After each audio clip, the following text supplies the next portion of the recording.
Hey everyone, I'm Princess Link, and welcome back to Metal Gear Solid 2.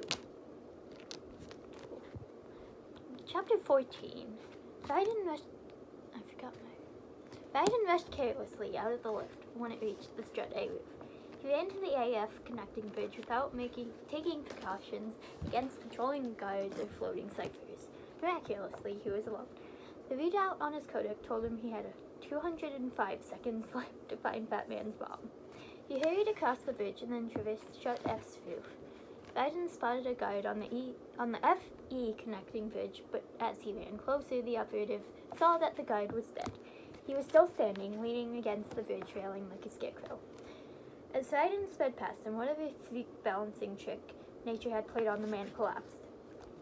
The guard fell to the bridge with a splat. The heliport on Strut E's roof was empty. In fact, the Harrier was gone. No one was in sight. Now what? He grabbed the two sensors Stillman had given him and turned them on. The green grid displayed prominently over the map of the entire roof. Raiden blinked and wanted to sock himself. The bomb was sitting on the center of the helipad in clear view. He scampered to it, sprayed it with the freezing solution, and successfully disarmed the C4 with 30 seconds to go. That was too easy. What the hell's going on? So you're the one! It seemed like that the voice came from the air around him. Raiden looked around and saw nothing. You're right on time, I see. I like a punctual man. Is he dead so? I'm Fatman, the voice replied as if answering Raiden's unspoken question. I'm the greatest that humanity has to offer, and the lowest. Raiden detected the thrill of pride in the man's voice, but where was he? A flash of movement behind him. Raiden swirled around, but only caught the image of a large man gliding past and disappearing behind a structure that was part of the roof. Raiden ran to the edge of the structure, his SOCOM ready to fire. And then he heard it, a faint tick, tick, tick, like a clock. Hear this rhythm? It's the rhythm of time and life. Another flash of movement.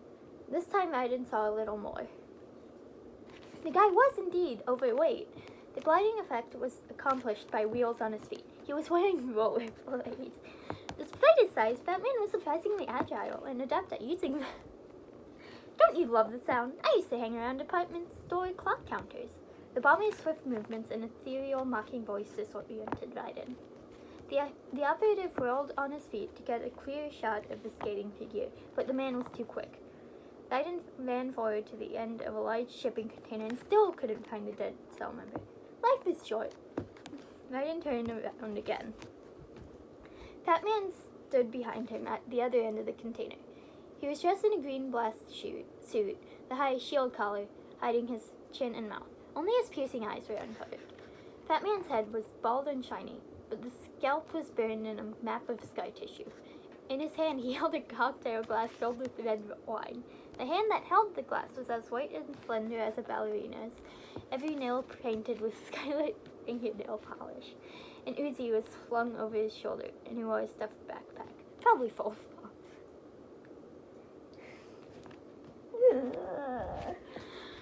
bombs. Raiden held his fire, but kept the handgun trained on the man. Bombs told time with every moment of their existence, and nothing else announces its own end with such fanfare. Batman raised his glass. Glad you could make it. The party's about to start. He sucked the wine through a straw that was bent over the restricting collar. Yum! A good year. Let's drink this Stillman, shall we? Why, Kojima? Raiden wanted to shoot him, but sensed the man was hiding something. If you destroy the big shell, you'll never collect your ransom. That man wrinkled his brow. Ransom? What are you talking about? $30 billion in cash. There was a beat of silence, and then the dead cell member burst out laughing. So that's what's going on, huh? Now Raiden was really confused. What the hell are you talking about? Oh, you'll know soon enough. And I could care less what they plan to do. My ambitions are much more simple, to be the most famous bomber of them all. Even more famous than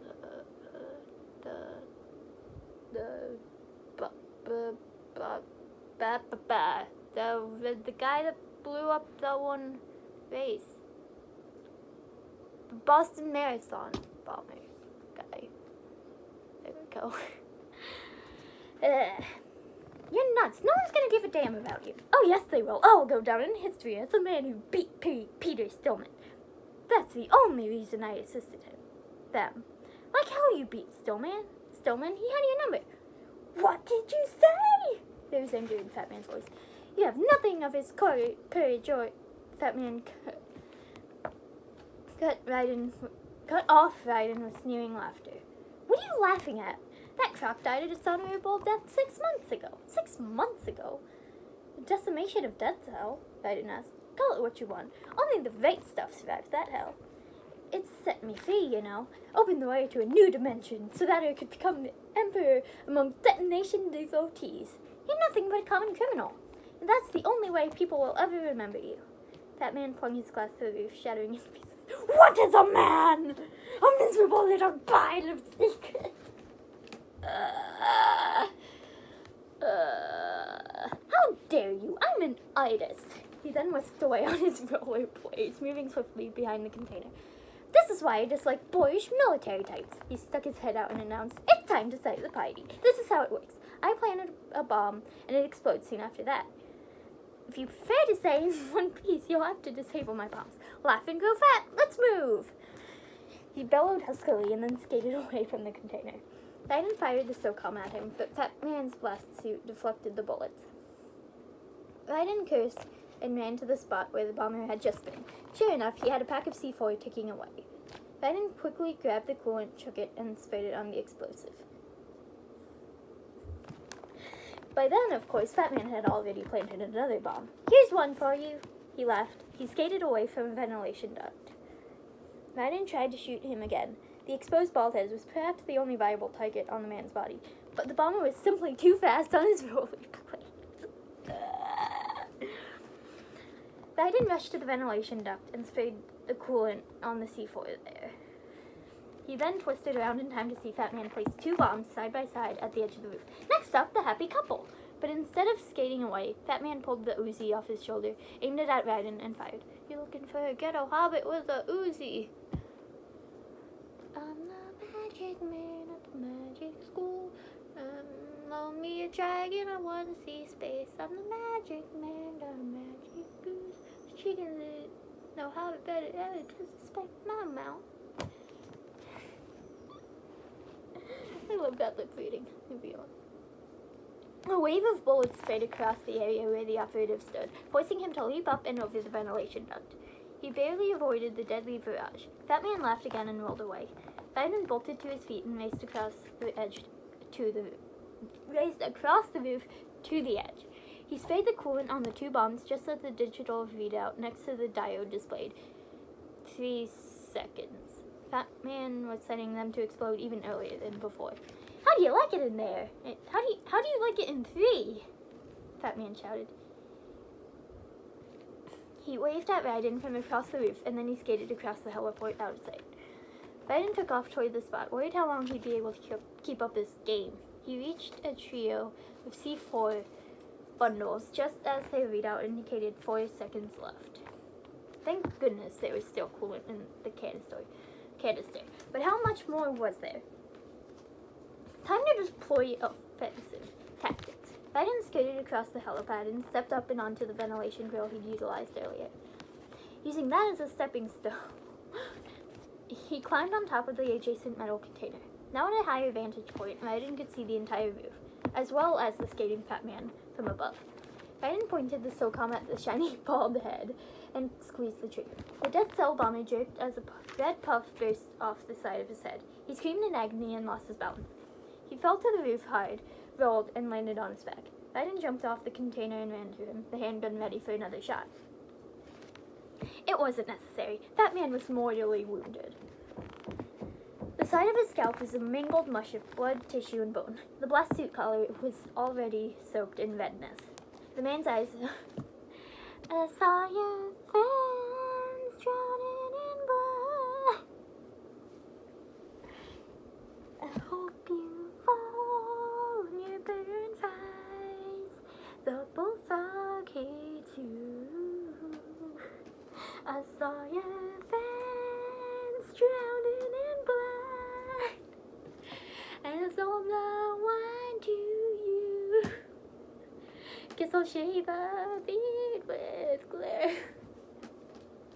I love that beating. Leave me alone.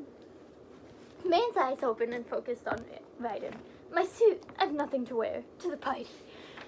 The party's over for you, Raiden said. That's what you think. What do you mean? Fat Man extended one hand and pressed a button on a small device he was clutching. An electronic beep sent a chill down Raiden's back. What did you do? He demanded. There was glee in Fat Man's dying eyes. Raiden pried the device from the man's fingers. What is this? Fat Man weakly held his hand in front of his face. I have beautiful hands, don't you think? The hands of a true artist. These delicate hands can craft works of art. Raiden dropped to his knees and grabbed Fat Man by the collar. He shook the bomb. Answer me! What the hell is this? It's the switch. Just whips out a switch. Like, no, go away. I'm playing Xenoblade. I'm playing Xenoblade Definitive Edition.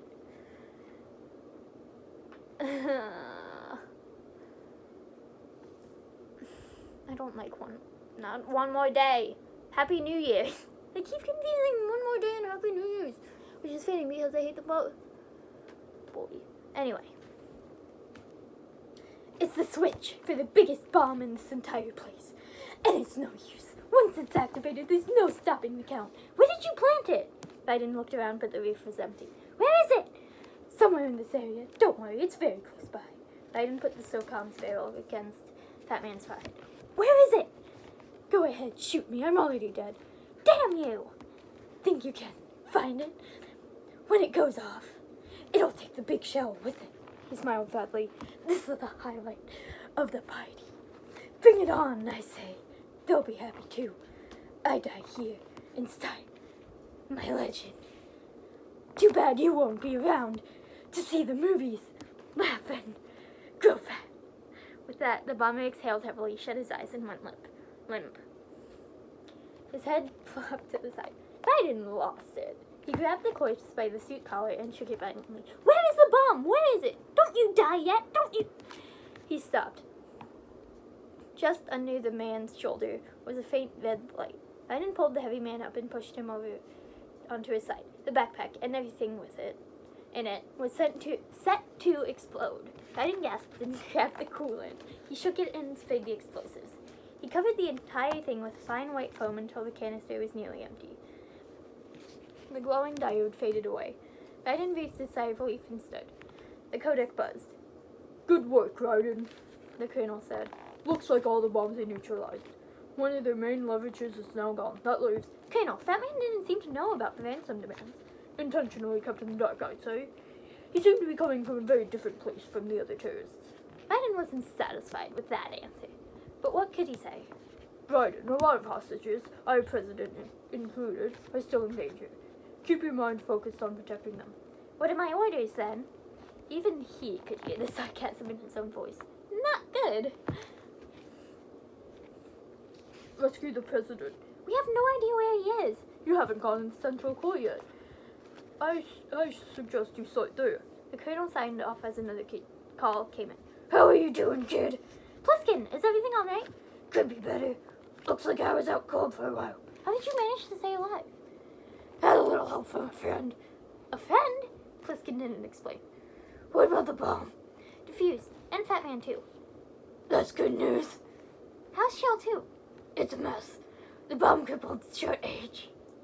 This is just a Batman. This is just a really bad Batman impression. I don't know, man. What about the toxins? The what? If the big shell blows up, the explosion is expected to produce massive amounts of toxins. Never heard anything about that, Pliskin said. Huh? Well, it looks like there's not much danger of that in any case. But the central core is starting to flood. It won't last much longer. What about the president and the other hostages? They want to chill too. They're in Strut 1. We need to get the hostages out of here now. It's too far from Manhattan for a swim. What about lifeboats? There doesn't seem to be any. Doesn't make sense. So choppers are on the extraction?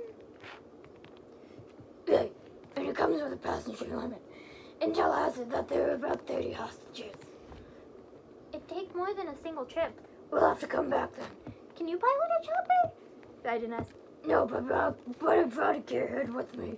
He's a good guy. I'll introduce you later. Pliskin, I'm on the heliport right now, but I don't see the Harrier. It's out somewhere. We'd better move now. Our chances with the Harrier after us are close to nothing. Do you know where the president is? No, that one's all yours. No. The president's at the top of the rescue list. Those are our orders, Lieutenant J.G. Your orders, not mine. What? See you later, kid. The SEAL signed off. If he was a SEAL. Now Raiden had doubts about the guy, too. If even Raiden thinks you're being suspicious, then you are very suspicious. The man was clearly on his side, more or less, but he was an enigma. He didn't seem to belong to any particular outfit. Was he a loner? What was he doing on the big shell in the first place? And who are these friends he mentioned? Raiden wiped the sweat from his forehead, shook his long mane of white hair, and proceeded to head for the EF connecting bridge in the T-section pathway to Core 1. But the silent and sudden appearance of a bizarre and menacing figure blocked his way. What? The figure was dressed in ninja clothing, except the suit appeared to be made of metal and was robotic. It held a long samurai sword pointed directly at Raiden. You passed with flying colors, it said. The strange electronic voice was the same as that of the mysterious Mr. X. No doubt about it. Mr. X was a cyborg ninja. Oh my god. So, that's the end of that. If you like this, don't forget to like, comment, and subscribe, and I'll see you guys next time. Bye!